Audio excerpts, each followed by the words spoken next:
नमस्कार, मैं हूं धर्मेंद्र। आप देख रहे हैं online news India. Yogi Adityanath को दिल्ली के दरबार में बुलाया गया। दिल्ली के दरबार में योगी आदित्यनाथ को बुला करके मोदी और शाह ने उनकी हद और उनका कद दोनों नाप करके और उनको समझा करके भेज दिया। लेकिन योगी आदित्यनाथ अपने दरबार में पहुंचे, गोरखपुर में पहुंचे और गोरखपुर में अपना दरबार लगाया। अपना दरबार लगा करके योगी आदित्यनाथ ने अपने संतरी और मंत्री बुलाए। संतरी और मंत्री बुला करके योगी आदित्यनाथ ने बताया कि उनका हद और कद अब क्या होगा। और दिल्ली दरबार को योगी आदित्यनाथ ने सीधे सीधे दिखा दिया कि उनकी हद और उनका कद क्या है। वो दिल्ली दरबार के बगैर, दिल्ली दरबार के झंडे और डंडे के बगैर भी योगी आदित्यनाथ है। और पूर्वांचल में जिस तरह से हिंदू युवा वाहिनी की बैठक ली गई, इस बैठक में योगी आदित्यनाथ ने साफ तौर पर दिखा दिया कि अभी भी वो योगी आदित्यनाथ है।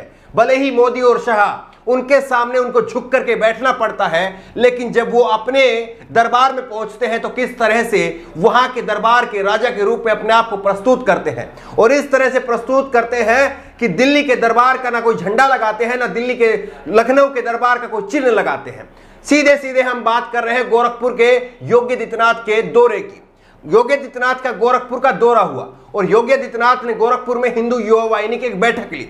लेकिन इस बैठक में सब कुछ वैसा नहीं हुआ जैसा होना चाहिए था। यह खबर आप देखिए, अमर उजाला की यह खबर है। गोरखपुर में बोले सीएम योगी 21 जून से प्रतिदिन 6 लाख लोगों को लगेगा टीका। आपको लगेगा कि सामान्य सी खबर है, बिल्कुल सामान्य सी खबर है, लेकिन आप इसको एक बार पत्रकार के नजरिए से देखिए। पत्रकार के नजरिए से इस खबर को देखिए और इस फोटो को आप देखिए। ये फोटो आप देखिए, मुख्यमंत्री योगी आदित्यनाथ ने गोरखपुर मंदिर में हिंदू युवा वाहिनी के प्रमुख पदाधिकारियों के साथ में की बैठक। इस बैठक में आप देखिए, कहीं पर आपको बीजेपी का कोई झंडा, कहीं पर बीजेपी का कोई डंडा और कहीं पर आपको लखनऊ का कोई सरकार का चिन्ह आपको दिखाई दे रहा है? बिल्कुल नहीं। पूरी तरह से ये बैठक योगी आदित्यनाथ के रंग में रंगी हुई है। यहां पर ना बीजेपी का कोई झंडा दिखाई दे रहा है, ना यहां पर आप देखेंगे उत्तर प्रदेश सरकार का कोई चिन्ह है वो दिखाई दे रहा है। अब हिंदू युवा वाहिनी, क्या उसको इतना शक्तिशाली माना जा सकता है कि वो दिल्ली दरबार को आंखें दिखाए? तो इसके लिए आपको पुरानी खबरों में ले चलते हैं। पुरानी खबरें आप देखिए और उन खबरों को देख करके आपको पता चलेगा कि हिंदू युवा वाहिनी की योगी आदित्यनाथ के लिए कितनी महत्वपूर्ण है और वहीं पर योगी आदित्यनाथ फिर हिंदू युवा वाहिनी की वजह से बीजेपी के लिए कितना महत्वपूर्ण हो जाते हैं। और सीधे सीधे योगी आदित्यनाथ ने जिस तरह से बैठक की है, इससे एक बगावत की बू आ रही है। बगावत की बू आ रही है कि योगी आदित्यनाथ सीधे सीधे दिल्ली दरबार को आंखें दिखा रहे हैं। और जिस तरह से दिल्ली दरबार ने, खास करके मोदी और शाह ने, कहा जा रहा है कि योगी आदित्यनाथ के साथ में जिस तरह का बर्ताव किया, जिस तरह का सलूक किया, उसके बाद में योगी आदित्यनाथ भी पहुंच गए थे अपने गढ़ में और अपने गढ़ से सीधे मोदी और शाह को चुनौती दी है। आपको यकीन ना हो तो आप ये ट्वीट देख लीजिए। ये वरिष्ठ पत्रकार का ट्वीट है, दीपक शर्मा आज तक के एक वरिष्ठ पत्रकार हैं और उन्होंने क्या लिखा? इस तस्वीर में न आपको भाजपा का झंडा मिलेगा, न यूपी सरकार का चिन्ह मिलेगा, क्योंकि योगी जी अपने मठ में हिंदू युवा वाहिनी की अहम बैठक ले रहे हैं। AK शर्मा विवाद के बाद योगी जी ने हिंदू युवा वाहिनी की सक्रियता बढ़ा दी है। वाहिनी का सख्त काडर और पूर्वांचल में बेहद मजबूत है। ये 18 जून की जो है वो तस्वीर है। 18 जून को योगी आदित्यनाथ यहां पर पहुंचे थे। तो वाकई जो है योगी आदित्यनाथ दिल्ली दरबार को बता रहे हैं कि उनकी हद और कद है क्या, क्योंकि दिल्ली दरबार ने उनकी हद और उनका कद सीमित करना चाहा। और AK शर्मा के जरिए जिस तरह से दिल्ली दरबार चाह रहा है कि लखनऊ को भी वही चलाए। अब लखनऊ में बैठे सीएम योगी आदित्यनाथ ने मोदी और शाह को एक सीधा सीधा स्पष्ट संदेश दिया है कि अगर आपके पास में AK शर्मा जैसे अधिकारी हैं और उनके भरोसे पर आप ये सोचते हैं कि आप योगी आदित्यनाथ पर कंट्रोल कर लेंगे, तो आपको ये भी देखना होगा कि योगी आदित्यनाथ के पास में क्या है। योगी आदित्यनाथ के पास में हिंदू युवा वाहिनी है। हिंदू युवा वाहिनी की कुछ एक खबरें आप देखिए। हिंदू युवा वाहिनी की एक खबर आप देखिए, 27 जनवरी 2019 की खबर है। और इस खबर में क्या लिखा है? लोकसभा चुनाव में बीजेपी का सफाया करेगी हिंदू युवा वाहिनी। भारत, सुनील सिंह हिंदू युवा वाहिनी के प्रदेश अध्यक्ष है और ये कह रहे हैं 2019 के अंदर, 27 जनवरी 2019 की खबर है, लोकसभा चुनाव से पहले की खबर है कि हिंदू युवा वाहिनी पूरे भारत में सफाया कर देगी बीजेपी का। तो ये जो है हिंदू युवा वाहिनी की भाषा है और इसी हिंदू युवा वाहिनी से योगी आदित्यनाथ निकले हैं। और मत भूलिए कि किस तरह से ये खबर आप देखिए, 2017 के विधानसभा चुनाव से पहले की खबर है। योगी आदित्यनाथ की हिंदू युवा वाहिनी ने किया ऐलान, इतने सीटों पर बीजेपी के खिलाफ लड़ेंगे चुनाव। तो बीजेपी के खिलाफ 70 उम्मीदवार उतारने की घोषणा कर दी थी योगी आदित्यनाथ ने।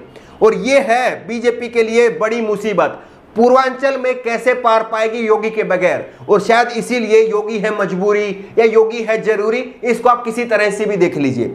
दूसरी आप देखिए, हिंदू युवा वाहिनी संग सीएम योगी ने की बैठक, बीजेपी के कार्यकर्ताओं को अंदर जाने से रोका। खबर देखिए, हिंदू युवा वाहिनी के साथ में सीएम योगी ने की बैठक, बीजेपी के कार्यकर्ताओं को अंदर जाने से रोक दिया गया।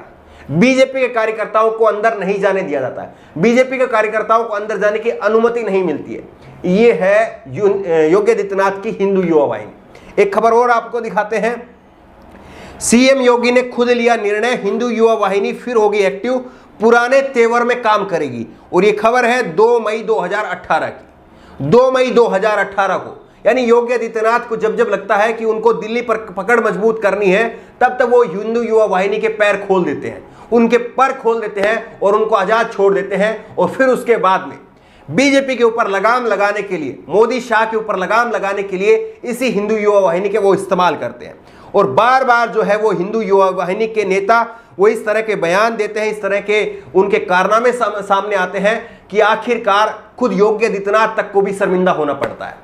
अब आप कहेंगे कि आप जो है वो योगी आदित्यनाथ की इतनी प्रशंसा क्यों कर रहे हैं? हम योगी आदित्यनाथ की कतई प्रशंसा नहीं कर रहे, हम केवल इतना भर कह रहे हैं कि दिल्ली दरबार क्या वो बड़ा है, लखनऊ दरबार क्या वो बड़ा है, क्या गोरखपुर वो बड़ा है। और सबसे बड़ी बात यह है कि एक मुख्यमंत्री सबका होता है और एक मुख्यमंत्री के लिए सब बराबर होने चाहिए, लेकिन मुख्यमंत्री के लिए गोरखपुर में अभी भी एक अलग ही स्थान है और गोरखपुर का योगी आदित्यनाथ के लिए वो एक अलग स्थान है।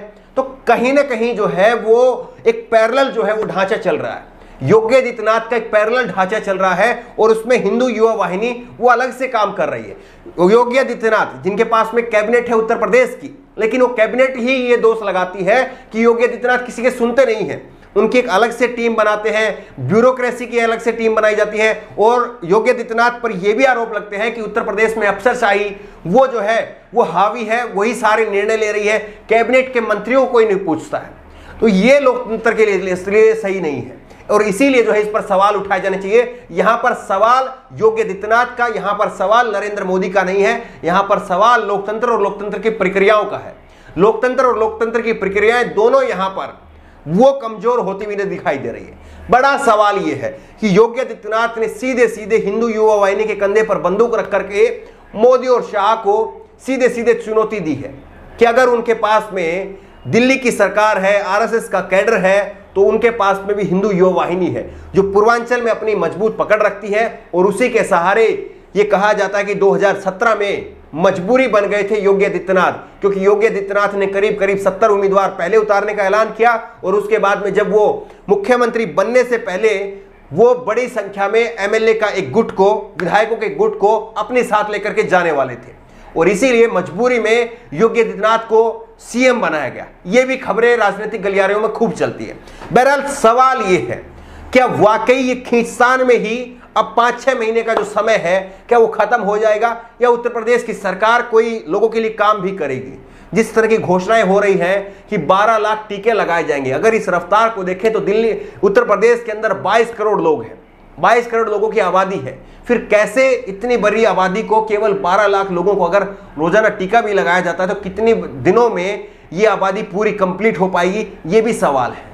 लेकिन सवाल तो अभी फिलहाल यही बना हुआ है कि बड़ा कौन, बड़ा मैं या बड़ा तुम, यही जो है वो सवाल जो है वो बना हुआ है। बहरहाल जिस तरह से योगी आदित्यनाथ की हिंदू युवा वाहिनी के साथ में बैठक हुई है, क्या आपको लग रहा है कि ये बिल्कुल सामान्य सी प्रक्रिया है और इसको ज्यादा तवज्जो देने की जरूरत नहीं है, या आपको लग रहा है कि योगी आदित्यनाथ पूरी तरह से बगावत के मूड में है, अगर दिल्ली का दरबार उनके आगे नहीं झुकेगा तो वो बगावत भी कर सकते हैं? लेकिन सवाल ये है कि योगी आदित्यनाथ का वो कद है क्या? क्या वो अकेले अपने दम पर उत्तर प्रदेश को जीत सकते हैं? क्योंकि बीजेपी और आरएसएस का खुद का सर्वे जब ये कहता है कि वो 100 से कम सीटें आ रही हैं, तो योगी आदित्यनाथ अकेले कहां पर ठहरेंगे ये उनको भी मालूम है। लेकिन बहरहाल दोनों तरफ से खूब सारी खींचतान हो रही है, खूब सारे दोनों तरफ से राजनीति हो रही है और एक दूसरे के ऊपर प्रेशर पॉलिटिक्स इस समय पर खूब हो रही है। इस खबर को लेकर के, इस वीडियो को लेकर के और दोनों तरफ से हो रही जो प्रेशर पॉलिटिक्स है, इसको लेकर के आपकी राय क्या है? नीचे कमेंट बॉक्स में अपनी राय जरूर दें। उसी तरह की तमाम खबरों के लिए ऑनलाइन न्यूज़ इंडिया को सब्सक्राइब करें, साथ में जो बेल आइकन है घंटी उसको जरूर दबाएं, ताकि जैसे कोई वीडियो अपलोड करें उसके नोटिफिकेशन आपको तुरंत मिल सके। धन्यवाद। इस खबर को अभी लाइक करें, शेयर करें, अभी चैनल को सब्सक्राइब करें और घंटी जरूर दबाएं।